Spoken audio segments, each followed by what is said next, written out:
Hello, thank you for joining us today. I'm Laura Kunkel, America in Bloom's Executive Director. America in Bloom envisions communities across the country as welcoming and vibrant places to live, work, and play, benefiting from colorful plants and trees, enjoying clean environments, celebrating heritage, and planting pride through volunteerism. Through our programs, our grant opportunities, online resources, and the sharing of best ideas from towns and cities across the country, we empower communities to beautify and improve the overall quality of life. You can learn more about America in Bloom at our website, americainbloom.org. I want to welcome everybody to today's webinar. This webinar is one of the ways that we share information to help communities become more beautiful and vibrant. We are really honored to have Barbara Wise of Crescent Garden with us today to share how creating container gardens can transform your streetscapes. So Barbara, thank you so much for being here. Thank you. On the screen behind your name are some acronyms that acknowledge that the credentials that you've earned. And I'll have to be honest, when I first read that, my brain read that as popcorn. I now see that as POP-CPN. So anyway, what are those credentials that you have? And thank you so much for being here. Well, thank you so much for having me on here. I am excited to talk about my favorite one of my favorite subjects. And so these credentials are really important. I figured as many seminars as I've been to, I should have at least earned something. So the POP stands for Purveyor of Pots, and the CPN stands for Certified Plant Nerd. So you too can have certifications behind your name if you just want to come up with something. But anyway, that's just so it looks like I'm smart, which I'm going to pretend like I am for right now, because I'm going to teach you a whole lot about planters. And this is specifically for folks that are doing streetscapes. Doing streetscapes has its own little niche when you're doing container planting. What I want y'all to do is think about how can I welcome people into my community, and that's one of the first things that you see when people drive into a community. You're going to see, are there colorful displays? Are there, are you seeing landscape beds and that kind of thing?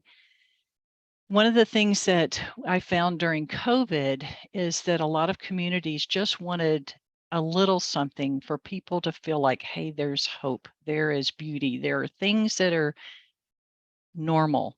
And a lot of even really small communities would put out, I worked with Crescent Garden, and they contacted us and they said, we just need 4 planters. We need 6 planters. We need something to put on our street corners. And they would put out beautiful planters, and it made a big difference. Your planters are a way that you can turn any location, no matter how much concrete you have, you can turn that place into a beautiful display with flowers. I do want to point out, when Laura told me how many people were signed up for this seminar, I thought, I really, really hope that they know that this is about putting plants in a pot and not about putting pot in planters. So if that's what you're here for, stay and you might learn something, but just remember, this is about putting plants into planters. This is about putting plants into pots. All right. We're going to talk, what I'm going to go through right now real quickly is just what's going to be, this is going to have 2 different parts. We're going to talk about choosing your planters. You want to go big. We're going to talk a little bit about transitioning traditional planters versus self-watering planters. You need to consider what your maintenance is. Talk about drainage, pretty important there. And then house saucers are your friend.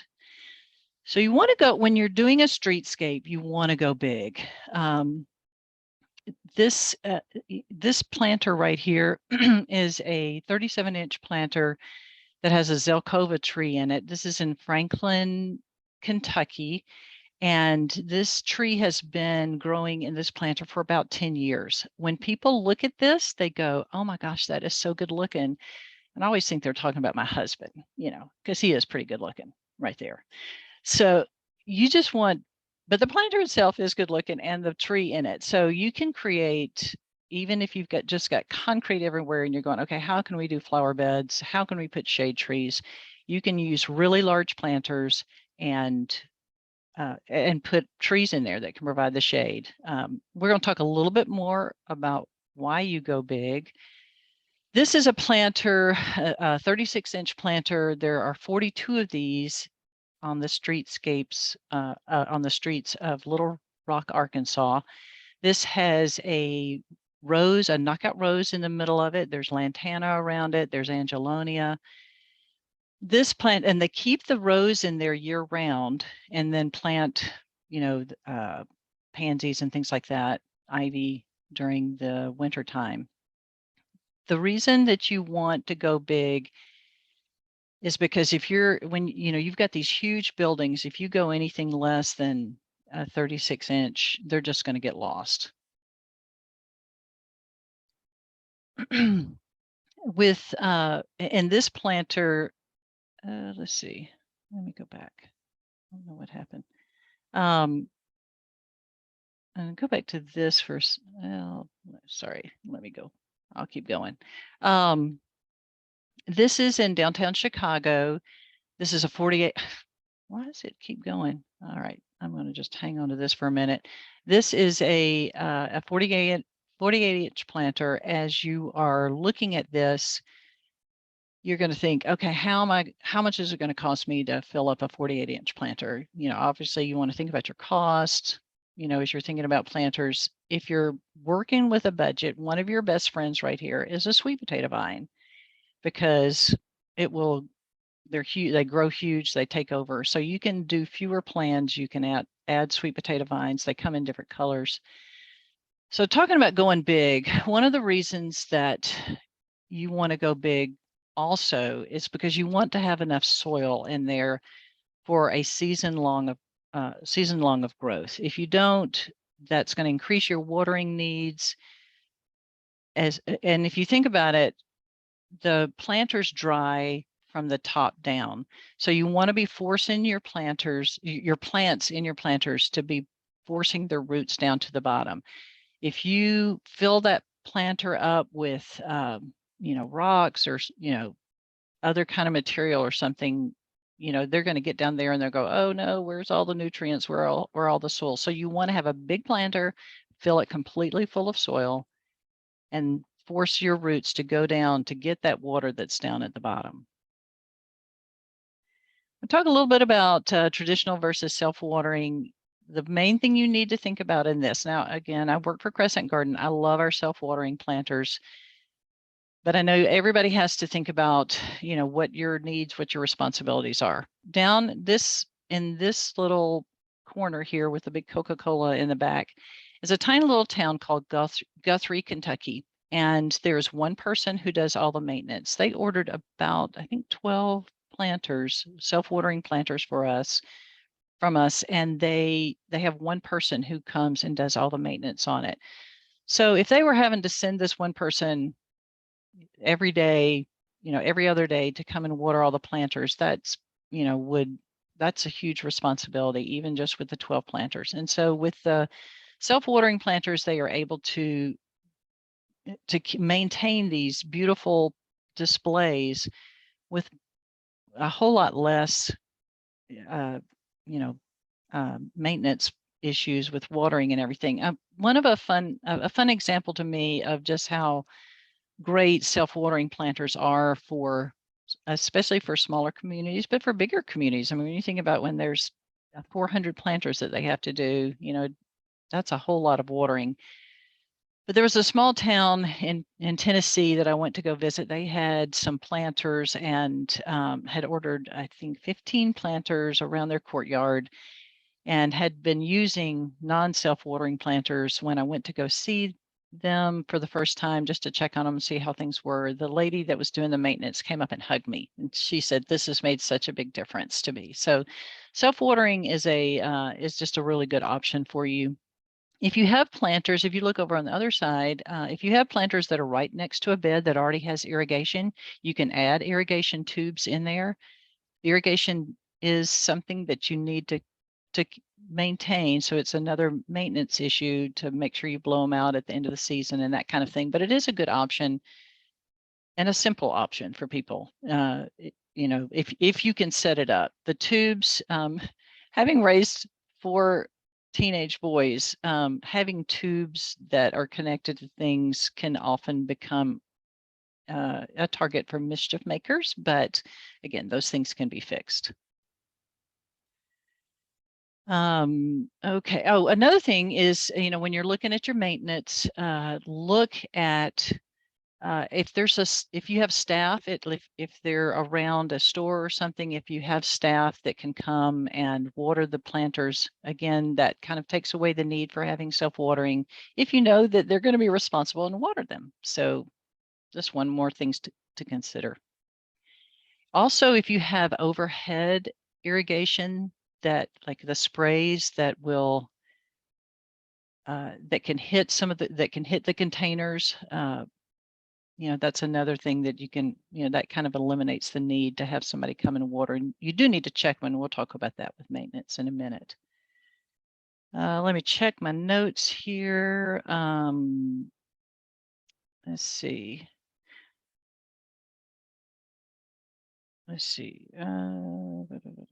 Sorry. When you have any kind of self-watering planter, do make sure that you have an overflow valve in there. If you don't, they're going to fill up with water when you get rain, and that becomes an issue all in itself. So make sure you've got either an overflow tube, or there's a hole on the side that, you know, some of the planters have, just a way that the water can get out when you have rain. All planters do need good drainage. Again, whether it's a self-watering planter, it needs to have a way, you know, that overflow. Or if you don't have a self-watering planter, make sure it's got a nice big hole in it like this, and make sure it's big enough, especially with your large planters. Make sure that it is big enough so that they're, you know, it doesn't get clogged up. Another thing to think about when you're thinking about putting your planters out, do you need mobility? Some planters will come with the ability, you know, that they have like a, you know, wheels on the bottom that you can add. Those are really great for places like outdoor seating areas that might need to be changed and moved around, or maybe moved in during the winter when you know, if you live in an area where there's lots of snow. Saucers are the secret.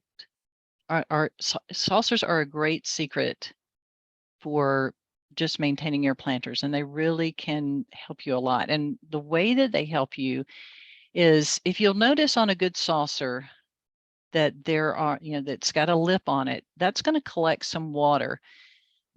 But by using a good potting soil, you're going to have, you know, a good potting soil is going to wick up moisture if it feels, you know, if there's any moisture down in that saucer. So I have noticed that planters that have, and this is over years of doing lots and lots of planters, and did this for about 20 years as a landscaper.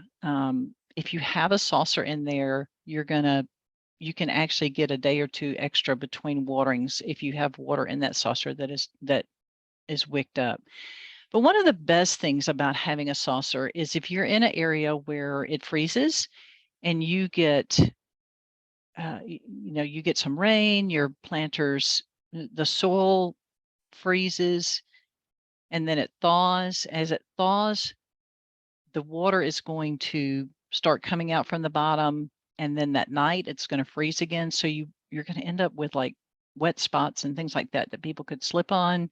So having a saucer allows you, because it thaws so slowly, that saucer is going to catch that water and then protect you from some of those issues of water coming out. And sometimes too, just having the water come out and then drain, you know, can be an issue, a visual issue that people don't want to have. So having a saucer is a good thing.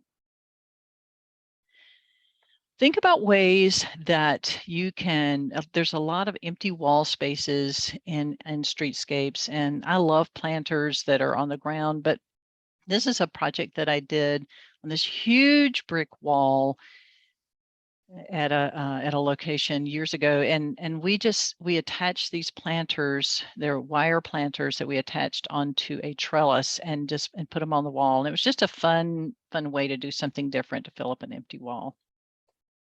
Also think about using planters as a way to when you have flower beds, if you do a lot of pansies during the fall, there are ways that you can make that a little bit more interesting every year. But if you add planters into that mix, it gives you just another dimension in your flower bed, and it also gives you a chance to do some interesting flowers or interesting plants like the that was color guard yucca in this picture right here with some ivy, and then you can plant some evergreens and some more yuccas. This is a nandina that's in there. The nandina changes color the colder it gets, which is really a fun addition to your sometimes boring flower beds.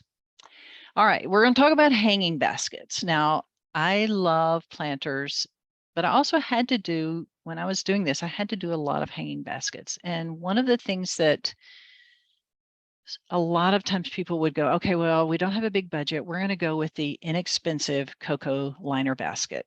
And that, let me just talk to you about that a little bit, because what'll happen for the most part is it ends up not being inexpensive because of the maintenance. This planter here is when I did these, I had the cocoa liner, and then I put a plastic bag in there, or plastic landscaping cloth in there, and then poked holes in it so that it would drain. That just allowed it to hold water a little bit longer. You also, if you have the right size basket and you have the right size bag of potting soil, you could just open up the potting soil, roll it down, put it inside the cocoa liner. Just make sure you poke holes into the bag of soil so that it will drain. But just kind of think, when you think, okay, I need to save money, I'm going to do the cocoa liner, look at all your costs, especially your maintenance costs, because it may not be as inexpensive in the long run. You need to find the right plants for your hanging baskets. This is a this is a pennisetum. It's one of the little short variegated grass pennisetums with a mandevilla, or actually this is a diplodenia. And the difference between a diplodenia and a mandevilla is they're going to have smaller leaves. They tend to bush a little bit more. I love diplodenia in my planters. It's a great one. It loves it being hot and dry. The pennisetums like it hot and dry. This is Angelonia sedum down at the bottom. This is a planter that did really great for me in a cocoa liner. But if you put other things in cocoa liners like petunias, you're just going to have to water them all the time. So you have to think about the right plants for that. By the way, I have a list in the Q&A section that is a list of lots of plants that I have used over the years in different planters for different seasons, because you can do different things for different seasons. I love the Weekender planter. This is something that's put out by Eckerd Greenhouses. Mark is often at our is it Mark? Oh, well, y'all can remind me later. But they have a great hanging basket. I use those a lot. Again, using the right plants for these, the trailing begonias are fabulous, great looking, just that. And there's a lot. I love putting lots of things together, but you can get big impact, especially if you're doing a whole lot of planters with just using one solid plant material and doing a mass, just one color. That has a great impact. The geraniums that are over here are your ivy geraniums. as opposed to like a landscape geranium. So the ivy geraniums are going to trail a little bit more. And there's so many great varieties. Ball Seed has some wonderful varieties that of their trailing geraniums that just bloom and bloom and bloom and bloom. I love them. Sorry, I don't know why that went off. And then over here is you'll see the hanging baskets, and those are those long tubes. They're plastic tubes that have holes in, not tubes, but plastic bags that have holes in them, and they plant the petunias along the side. And a lot of times they can put an irrigation tube out in the middle of those. So those are just some options for hanging baskets. All right, time to plant. Talked about choosing the planter. Now let's talk about planting. One of the things that you need to do, again, once you've decided on your planters, you need to know where the sun is going to shine on your planter. This is crucial in your plant selection, because you don't want to put, if you've got a place that's really shady that you're going to be putting your planters, you don't want to be putting things like lantana or angelonia or things like that that need and love a lot of sun. You want to put things that like a lot of shade. You want to fill the planter up completely with good quality potting soil. And I'm going to give you a caveat on that in a minute. But again, the two things to remember on this is you need a good quality potting soil. Make sure it says potting soil. Don't put garden soil in there. And the reason for that is because you want to make sure that your roots have room to breathe and that it drains really well. So just make sure you use a good quality potting soil. And plant options, we're going to look at some plant options for all 4 seasons. And then you want to have a finish look with your planter. And we're going to talk a little bit with that. I'm going to talk about how you choose who's going to, how you're going to plant things. And then some maintenance tips. Okay, in this picture right here that is very blurry we're going to talk about finished look. Now, I like to eat dessert first. So we're going to talk the finished look first. When you get finished with your planting, if you are, if you have someone who's growing your planters for you in a different look, and they grow them out so that they're all flowing when you bring them out, this is not that important. But one of the ways to help in your budget is if you are if your town is okay with not having instant gratification and you want to just start with some smaller plants in your planter, make sure you give it a finished look. So it's not, you just don't see the soil there. And if you'll look in here, I've got sheet moss, I've got rocks, I've got, you can put sand on there, and just to cover the top of the soil so that it just looks finished, looks nice, kind of like putting on, a pretty necklace or something like that.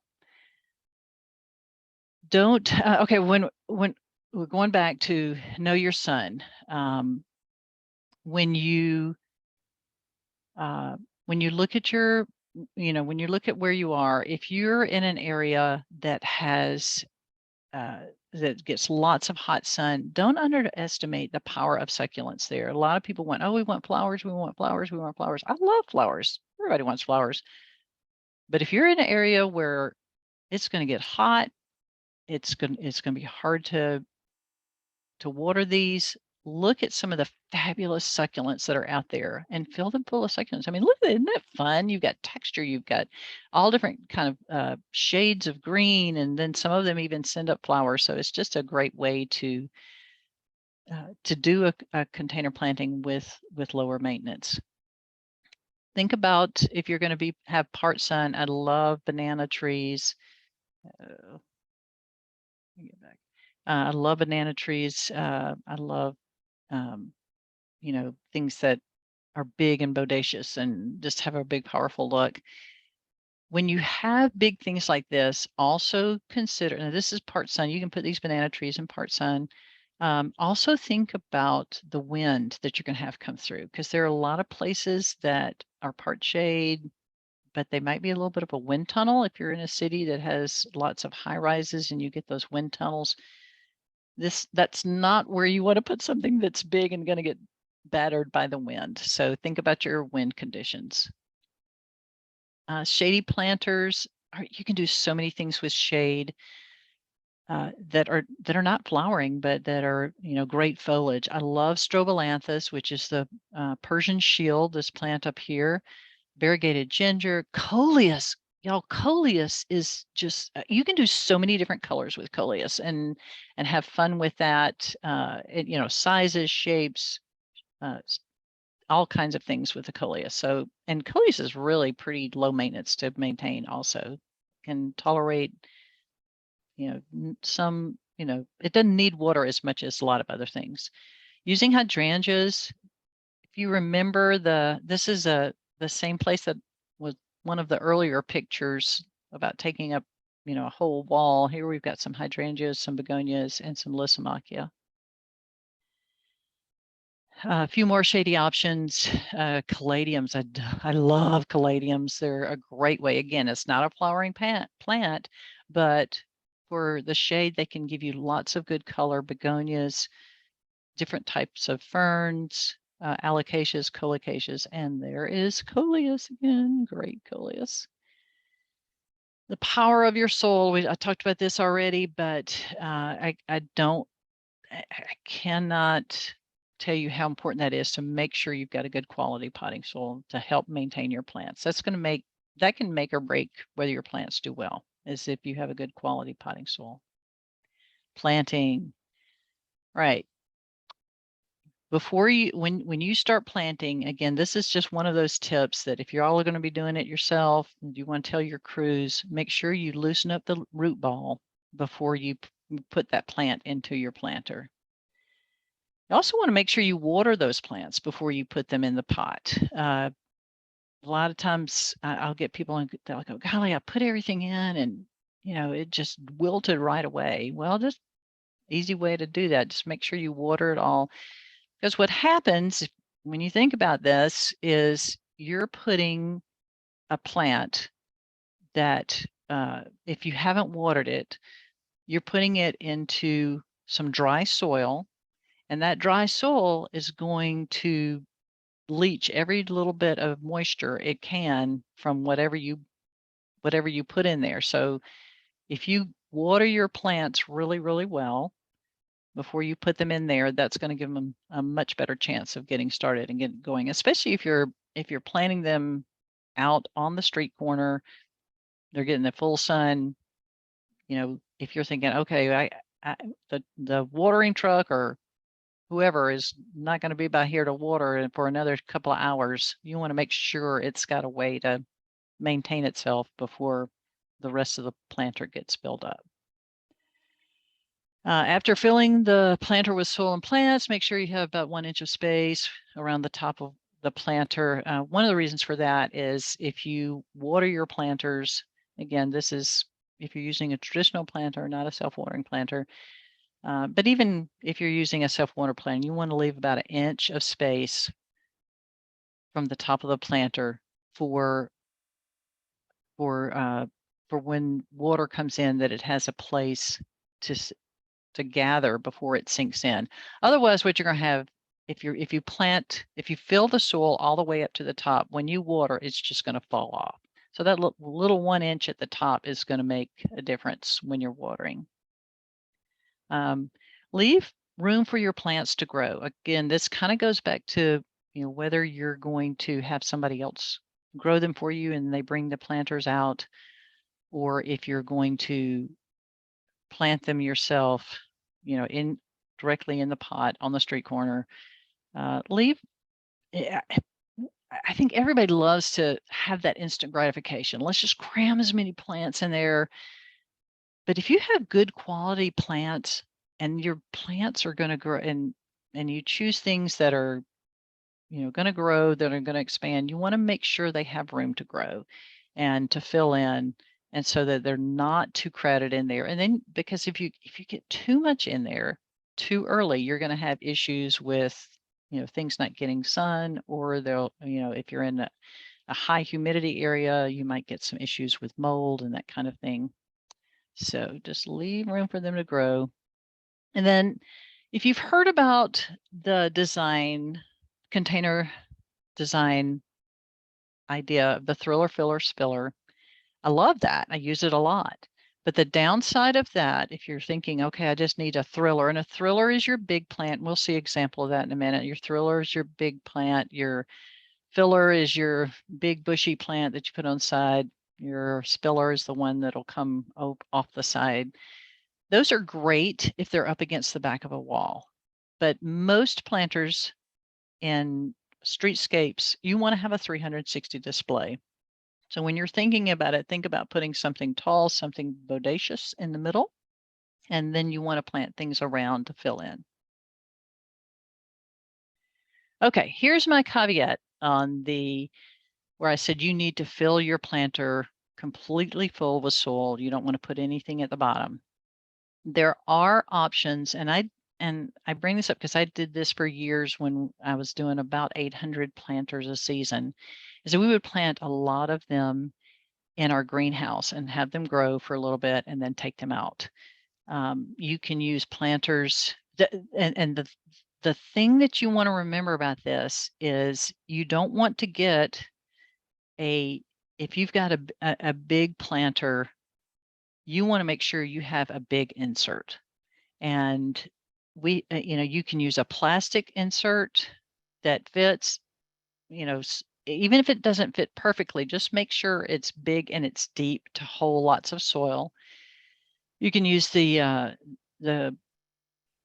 pulp ones. The only problem with the pulp ones is that sometimes the bottom will, if it ends up sitting in some water, the bottom will rot, and then that becomes a mess when you're taking it out. But anyway, so that's kind of my only caveat about if you're going to about filling your planter completely with soil. Let me see. Let me look at my notes because I think right here I was going to mention there is a group called the Digging In Gathering, and a lot of communities have people people that are part of that group. They are professional container gardeners. That's basically all they do is container gardening, and a lot of what people in this group do is they do these inserts and they go and drop them into planters. And I mention that because as a community, that might be an option for you to connect with some of these people. And I mean, whether it's for consultation, whether it's to hire them to come and do your containers, some of the things they do are just fabulous. But I'll give you some more information about them at the very end. But they're called the Digging In Gathering. You can look at it online and just check out their information. All right, so let's talk plants specifically. This is where my plant nerd obsession comes in. I love to talk plants. And if we have a few weeks, I could talk about all the different plants that I love, but we're just going to talk about a few. I do have about 25,000 pictures of different container gardens. So just so you know, I'm not going to show you all of those right now. I just had to choose a few, but these are just some fun things that I think kind of the traditional look is you put a grass in the middle, you surround it with petunias and maybe sweet potato vine. So I just want to give you some ideas to go beyond that. So I love millet. I think this is I think this is it's a black millet, and it's got different names now because every few years somebody comes out with a new variety and it comes up with another name. But just a black or purple millet is fabulous. It's great looking. Also, the birds love it, so it's a great if you want to kind of think of your planters as food trucks, then okay, let's see, I'm just checking my time right here. As a food truck, this is a great thing for pollinators. You've got this is a little potato vine on there. You've got verbena. Over here, I want you to look at this over on your right. That is one of my favorite ferns. It is a Kimberly Queen fern. A Kimberly Queen fern can be put out in the full hot sun. It doesn't require the watering that most of your other ferns do. It is a fabulous, fabulous plant for the middle of your containers. I love Calibrachoa, little Calibrachoa, some of the ivy geraniums, and then Euphorbia, Diamond Frost, and all of its cousins. I love this Euphorbia. It's hard to beat. It actually, you can use that Euphorbia Diamond Frost both in the sun and in the shade. Not full shade, but part shade. Coleus, again, is just, look at the color on that. It's hard to beat.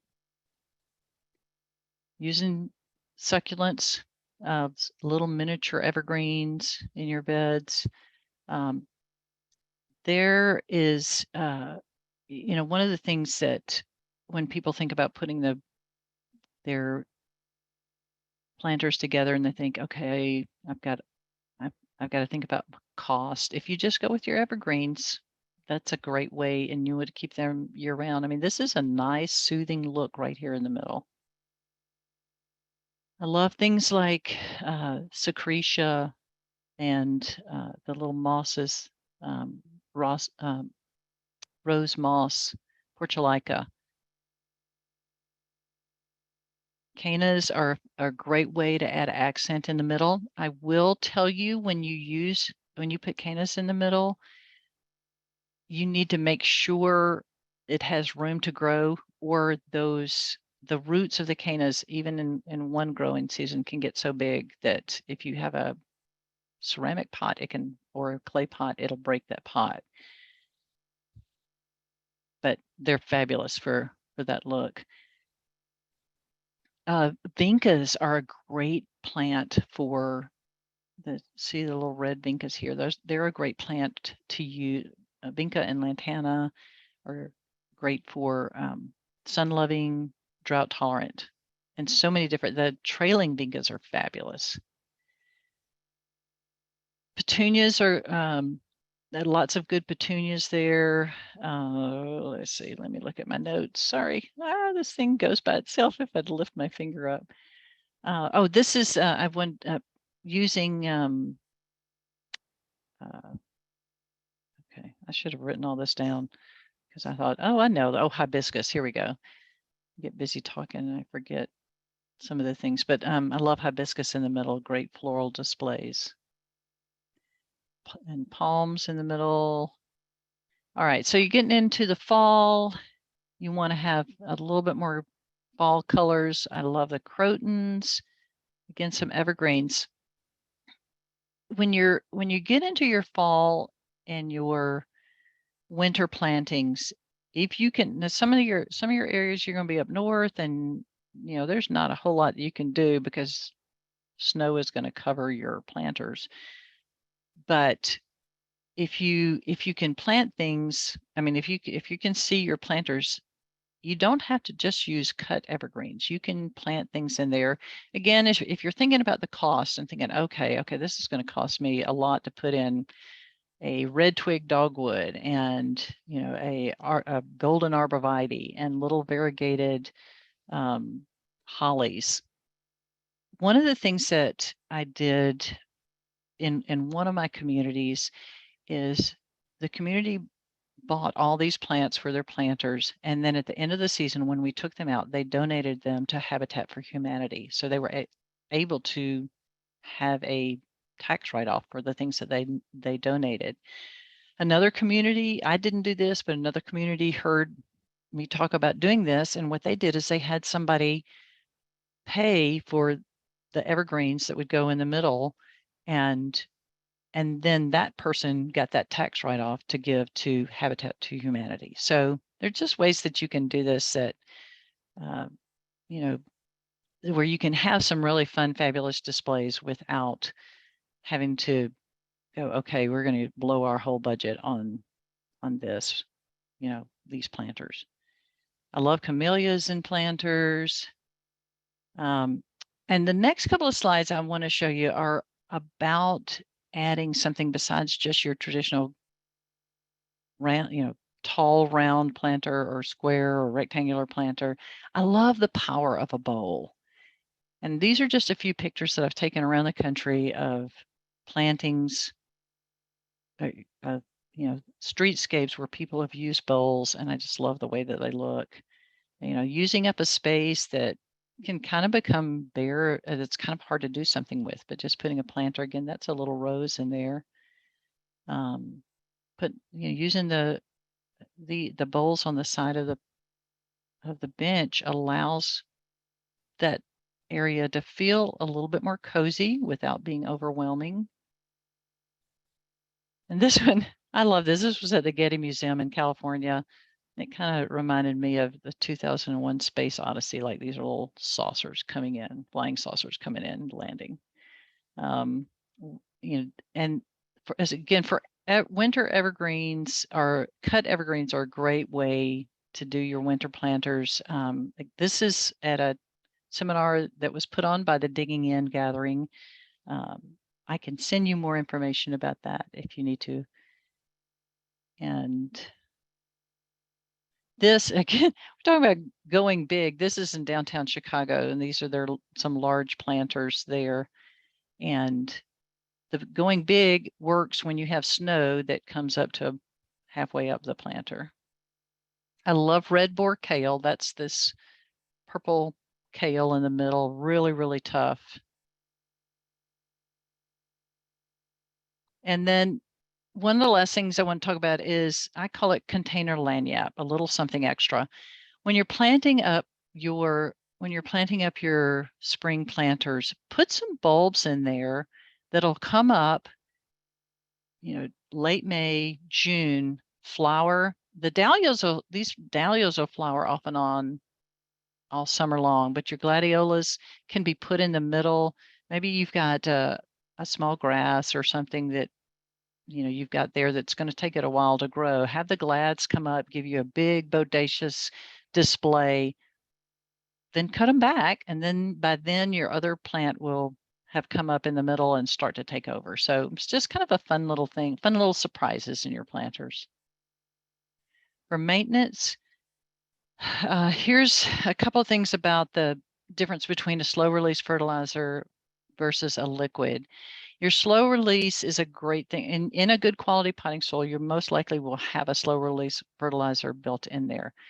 But for your flowering planters throughout the season, growing season, you're going to want to have them, you're going to want those flowering seasons flowering.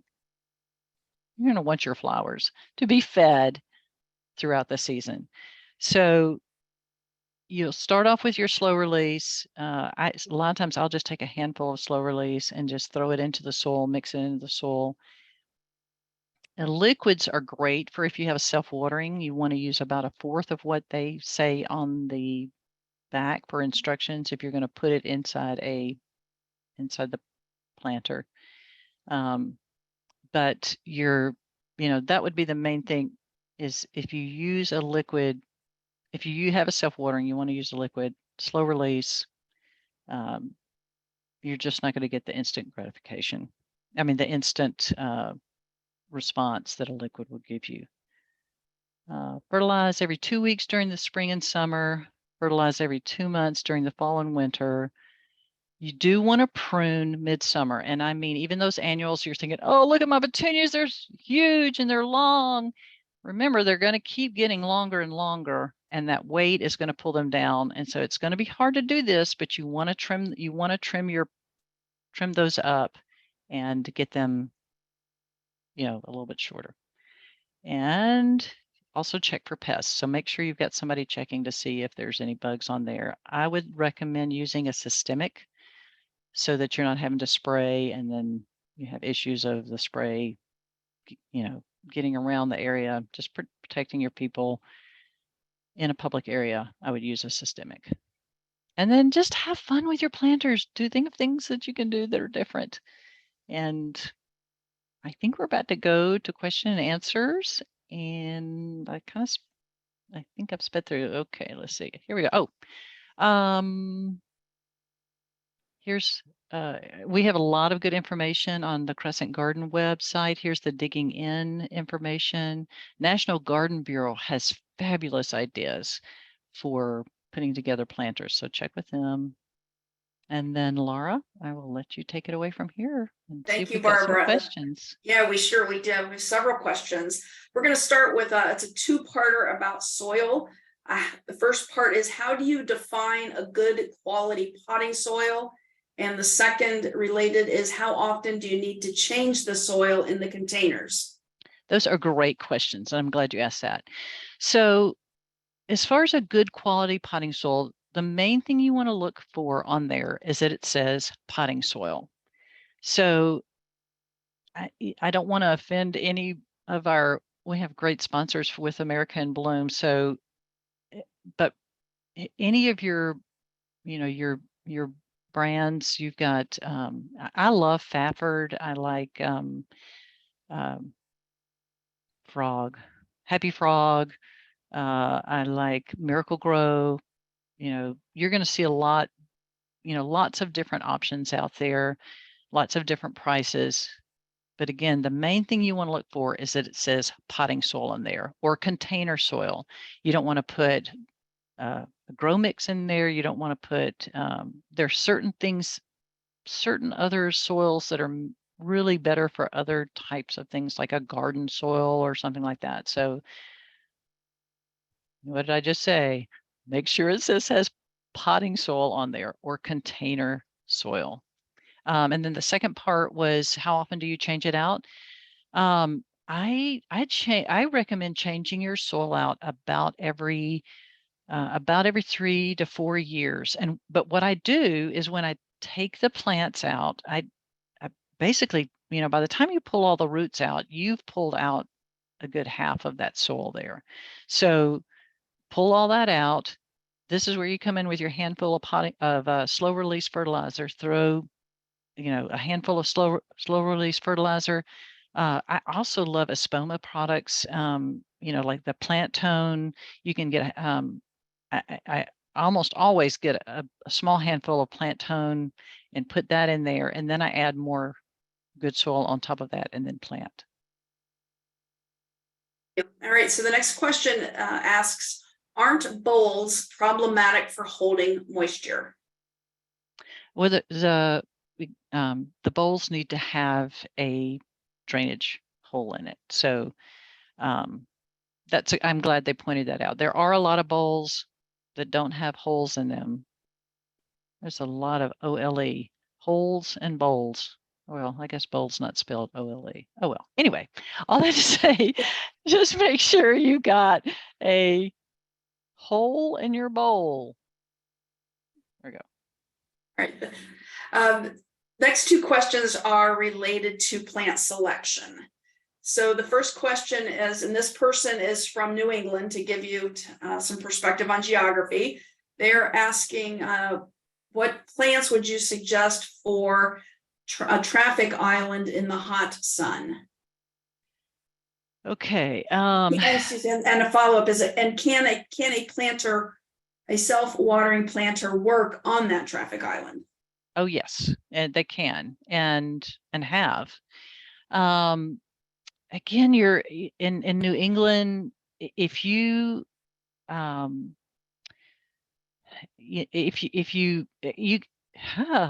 okay, words work if you let your brain go first. Okay. Lantana, even your things like the mandevilla, but you will need to make sure the mandevilla in New England, because you have a shorter growing season. You want to make sure you get at least a 1 gallon, 2 gallon mandevilla or diplodenia in there. Angelonia, coleus would be great. In Quebec, I saw they had a whole bunch of planters in the middle that were planted with the maple leaf hibiscus, and it was just stunning because it's kind of this deep burgundy color. And then they had vinca, the flowering vinca around it. It's just fabulous. So that's just a few things on the list that's attached. You're going to see some summer things. One of the best things that I would recommend is, again, kind of going to this digging in group. They have a locator for people that are in your area. It would be worthwhile for hour-long consultation to go, okay, tell me what you are growing in your planters in New England, and get some ideas. But those are kind of that's real quick. Cannas would be a great one in there. Grasses. So that's kind of a quick answer to that. Very helpful. Now the document that Barbara referenced is in the chat feature, so you can download that from the chat feature. Another plant selection question. This person, they are going to plant pollinator pots in their town.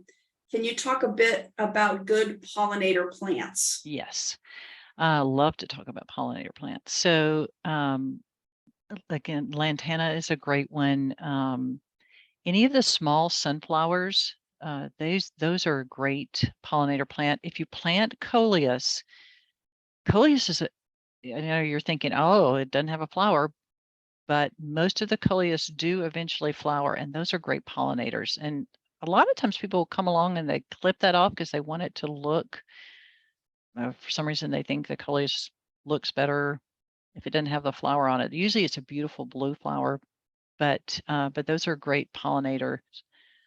This is a good time. Any of your things like verbena, I think I said lantana already. Those are a great one. You can plant this, lots of the black-eyed Susans, your echinaceas, your Rudbeckias are great. And a lot of the let's see, there's some, the American Bloom, All American Select has some really great options of some of the smaller ones. But again, I said go big with your planters. You're going to want some bigger echinaceas and Rudbeckias. So those would be some good options. Hibiscus is really good. So that's kind of a starter. But again, these are really good questions, and I can probably those are quick answers. I can probably give you more answers with that. If you want to send an email or something like that, you've got my email address on there, and I can help you a little bit with that. Yeah, the email everyone is seeing on their screen is actually the AIB email. Is it possible to back up your presentation sure. to show your email? Yeah. And while you're doing that, I'm going to quickly scan the Q&As. We're going to go rapid fire here with you, Barbara, as we wrap up today's webinar. Okay. So I'm going to ask you quick and you're going to answer quickly, and then okay. All right. The question is, where can I buy a plastic insert / liner that quote unquote fills most of the large planter? They're having a tough time finding any. Okay. Most of the, well, I'm going to give a Crescent Garden plug real quick. We have everything up to, for plastic inserts, we have everything up to, I think, 30 inches. There are other companies that will have those. Check with your local garden centers and with the big box stores. They should have them. If you cannot find them, again, you know what, I just realized I don't think my email was on here. I think I just had the Crescent website, but well, if people can send their emails to the America in Bloom email that's on your screen, and I'll forward those on to Barbara for her to follow up with you. Okay. And we'll send out apparently the chat feature is not working right now, so the plant list people are not able to download. We'll get that out as well. Okay. Just a few more minutes, so let me keep going with these questions. Let's discuss watering. How to draw the roots down? Question mark. Okay. Well, they're just going to do that naturally, but here's a couple of things that you'll learn along the way. If you, and when I say naturally, they're going to go to where the water is. If they stay in too much water, or you don't give them time between watering to stress them out a little bit. I don't know if that's making sense, but anyway, you want to make sure that you have time between watering, that they send their roots down, they're searching for water, and that there's water down there at the bottom. Again, this is where having lots of soil in there, so that as it dries out, it's going to dry from the top. The water's going to be going down to the bottom, so those roots are going to be searching for the water towards the bottom of the soil. So I don't know if that answered that correctly, but or not correctly, if that answered that clearly enough. But again, well, let's go into the next question. I'll see Okay. it. Do you have a list of companies, and I know you do, a list of companies that sell large containers? Obviously, Crescent Garden is one of them, and we're grateful to you for being here today. Yeah. Gosh, let's see. Well, it depends on what you're looking for. Jackson Pottery has some. There are what's the name of that company? Campagna has large planters. Gosh. Okay, that would probably be a better one for me to follow up with an email on that one. So because I think I'd have, again, I've got my there's different companies that I used across the years, but some of those have changed. And anyway, let's go to the next question. Okay, we'll end on this question. We are suburban and just started out with a brand new program to encourage businesses to beautify their own storefronts. Our small businesses will be responsible for their own plants, but we have some wonderful master gardeners who can consult with them. Do you have suggestions for hardworking, dependable plants of color for those who are new to container gardens? Yes. Again, some of your hard workers are your vinca, your flowering vincas, your lantana, angelonia, coleus. Let's see. As far as bigger plants, diplodenias, mandevilla, canas.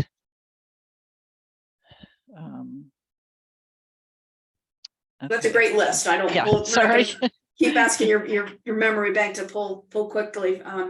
So if people, we were not able to get to all the questions today. We've run out of time, but if you have questions, you can email them to America in Bloom, and that email is on your screen, and I'll forward those on to Barbara for her to answer to you directly. At this point, I'd like to welcome in Lisa Collins. She also works with me on the America in Bloom team. Hi, I'm Lisa, and I'd like to say thanks again, Barbara, for that informative presentation. I learned a lot of things about the care and planning that goes into those big, beautiful planters. Today we have over 200 of you joining us, and that tells us that America in Bloom needs to plan more of these quick webinars where we can learn lots of things. We'll develop some new educational topics, and we'll share that with you. Now you're on our list and you'll get our information. If your company would be interested in sponsoring a webinar on a subject of interest to you and to our followers, you can contact me, Lisa Collins. I'm sorry, just Lisa at americainbloom.org. We have lots of great sponsorship opportunities for you, and we can always put you and your company in front of a really targeted group of people who believe in the same kind of mission that we do, a better quality of life through beautification and community improvement. So once again, thank you, Barbara Wise from Crescent Garden. It's a perfect day to start thinking about your spring planting. Thanks for being with us.